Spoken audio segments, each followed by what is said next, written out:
आम्ही लगेच येतो बरं का पिलो. शहाणा आहे बब्बू आमच्या. हा बब्बू, आत बसा, आत बसा, आत बसा, आत बसा, तोपर्यंत दादा येतोय.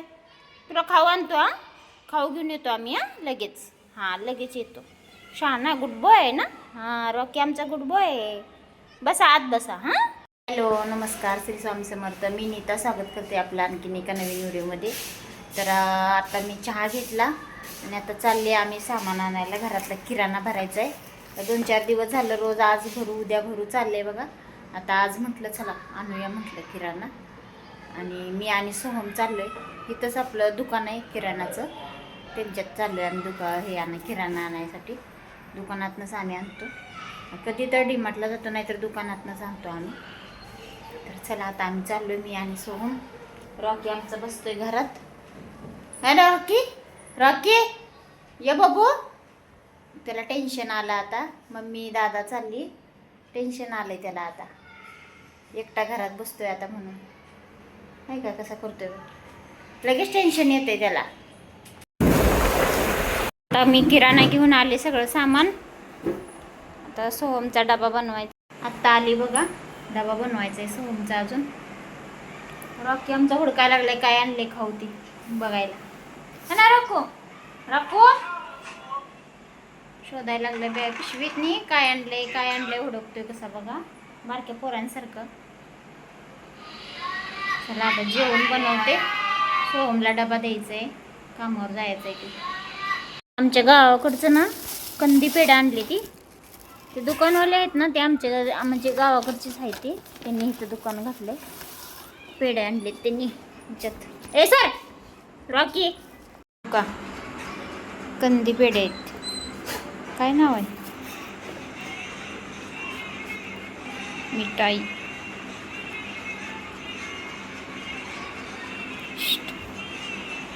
का ह्याच्यात दाखवते का, मस्त आहे ती ना कंदी पेढे. रॉकी बघा वासावर आहे कसा बसला येऊन इथं. काय गोड म्हटलं की लगेच उठून येतोय, आहे का नाही? जेवण कर म्हटलं नको वाटतंय ना तुला? लय आगाव झालाय. जेवायला नको, असलं गोड खायला पाहिजे. तुला गोड नाही द्यायचं. दादा पिढीगिरी आणते तुला बरं का.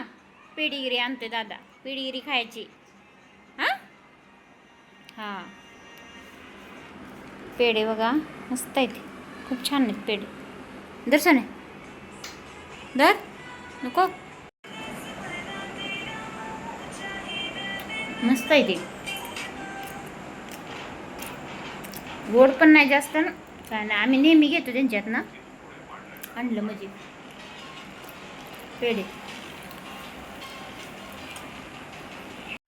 इथं बघा किराणा वगैरे घेऊन आले. थोडा वेळ बसले. पेढे आणलेले होते ना ते कंदी पेढे, ते बघितलं जरा, खाल्ले थोडंसं. आणि म्हटलं चला आता सोहमला डबा द्यायचा होता म्हणून म्हटलं चला जेवण बनवावं म्हणून इथं जेवणाला घातलं बघा. ही चिगळाची भाजी आहे ना, चिगळाची भाजी आणलेली ह्यावेळेस मी मार्केटमधनं. चिगळाची भाजी कोण कोण बनवते मला कमेंटमध्ये सांगा बरं का नक्की. आणि कशी बनवताय ते पण सांगा कमेंटमध्ये मला. चिगळाची भाजी हे बघा, चिगळाची भाजी स्वच्छ साफ करून धुवून घेतलेली मी. आणि त्याच्यासाठी मी एक कांदा कापलेला आणि मिरची, आलं आणि लसूण हे खलबत्यात बारीक ठिसून घेतलेलं होतं.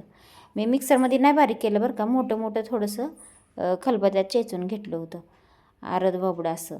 मग ते चांगलं कांदा तेल टाकलं, कांदा चांगला परतून घेतला आणि त्याच्यातच ते वाटण केलेलं होतं ना मिरचीचं, ते पण टाकलं. ते चांगलं व्यवस्थित असं भाजून घ्यायचं. आणि त्याच्यानंतर मग हे टाकायचे, आपली चिगळाची भाजी टाकायची. मस्त अशी खूप छान होती बरं का अशी. आणि हे बघा ही चांगलं भाजून घ्यायचं. आणि त्याच्यानंतर मग आपल्या चवीनुसार मीठ आणि हे शेंगदाण्याचं थोडंसं जाडसर असं शेंगदाण्याचं कूट टाकून घ्यायचं. आणि खूप छान होती बघा, एकदा करून बघा अशी माझ्या पद्धतीनं, नक्की तुम्हाला आवडेल बघा अशी. आणि ही भाजी बनवली. आणि ह्याचं पण वाटाण्याचं आणि बटाट्याची भाजी पण बनवायची होती मला. वल्ला वाटाणा आणलेला ह्यावेळेस मी मार्केटमधनं. त्यासाठी मी ते कांदा आणि टमॅटो, लसूण, आलं आणि हे खोबरं थोडंसं सुक्कं, आणि त्याच्यात वाटाणा पण टाकायचं. थोडासा वाटाणा टाकून मिक्सरला बारीक करायचे, कोथिंबीर थोडी टाकून मस्त असं वाटण करून घ्यायचं आणि ते चांगलं बारीक करून वाटण करून घ्यायचं. बघा इथं चिगळ्याची भाजी पण झालेली माझी बनवून. ती चिगळ्याची भाजी काढून त्याच कढईत मी हे पण केले दुसरी म्हणजे ह्याची वाटाण्याची भाजी पण बनवली. हो का असं वाटण बनवून घ्यायचं. आणि इथं 2 बटाटा आणि वाटाणा थोडासा स्वच्छ धुवून घेतलेला मी. आणि त्याच कढईत बघा मी भाजी काढली आणि त्याच कढईत मी थोडंसं तेल टाकलं, 2-3 पळ्या तेल टाकलं. माझी ही छोटीशी पळी आहे ना, त्याच्यामुळं मला जास्त टाकावं लागतं. आणि हे बघा वाटण टाकायचं त्याच्यात. जिरं मोहरी काय मी नाही टाकली बरं का, मला ते ह्याच्यातलं सामानातलं काढायचं होतं सगळं म्हणून, एकदम खाली होती ती म्हणून मी संपलं होतं माझं पहिलं, त्याच्यामुळं मी काय नाही टाकली. तर तुम्ही टाकायचं असेल तर तुम्ही टाकू शकता. आणि हे सगळं वाटण तेलात टाकलं. त्याच्यात मी धना पावडर, जिरा पावडर आणि गरम मसाला आपला आणि घरचं काळं तिखट आपलं ते टाकायचं आणि चांगलं भाजून घ्यायचं. एकदम तेल सुटूस तर भाजायचं ह्याला. जेवढं भाजल ना आपण तेवढं चांगलं टेस्टी होती भाजी. आणि बघा भाजलं ते आणि त्याच्यानंतर मग ते स्वच्छ धुवून ठेवलेलं होतं ना वाटाणा आणि बटाटा, ते पण त्याच्यात टाकायचं. ते पण चांगला भाजून घ्यायचं, थोडासा परतून घ्यायचा. आणि मिक्सरचं भांड्यातनं ते वाटण केलेलं होतं त्याच्यातच पाणी ओतलेलं मी आणि ते पाणी ह्याच्यात टाकलं. बघा हे पाणी टाकल्यानंतर पण आपण चांगलं वाटण भाजून घ्यायचं. आणि मग आपल्याला जेवढं पाहिजे तेवढं पाणी टाकून घ्यायचं त्याच्यात. मग असं घट्टसरच करायचं, जास्त पातळ नाही करायची. वाटाण्याची भाजी खूप छान होती अशी. एकदा करून बघा अशी वाटाण्याची भाजी.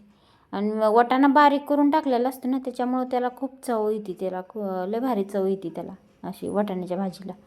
आता म्हटलं वाटाण्याची भाजी साईडला ठेवली आणि चपात्या करून घ्यायच्या होत्या मला. सोहमला डबा द्यायचा होता ना, त्याच्यामुळं लेट व्हायला लागलेलं. त्याला 8 वाजता बरोबर जायचं असतं. त्याच्यामुळं मग म्हटलं पटपट चपात्या त्याच्यापुरत्या 2-3 चपात्या करून घ्यायच्या म्हटलं, म्हणून इथं मी चपात्या करायला लागले. गहू जरा चांगला आहेत बघा, नाहीतर मागच्या वेळेस गहू आणलेलं होतं ना, अजिबात चपात्या चांगल्या येत नव्हत्या त्याच्या. एकदम बेकार गहू होतं ते, अजिबात चांगलं नव्हतं गहू बघा. त्याला कसलं म्हणजे असं हेच नव्हतं, चिकट होतं पण तुकडंच पडायचं असं. चपाती गॅसपर्यंत तव्यापर्यंत जातच नव्हती आणि फुगत पण नव्हती. ह्या चपात्या बघा खूप छान फुगते त्या पण आणि मस्त होते, चवीला पण चांगल्या भारी होते चपात्या. एकदम असे फुगून मऊसूत आणि दिवसभर राहतात अशा.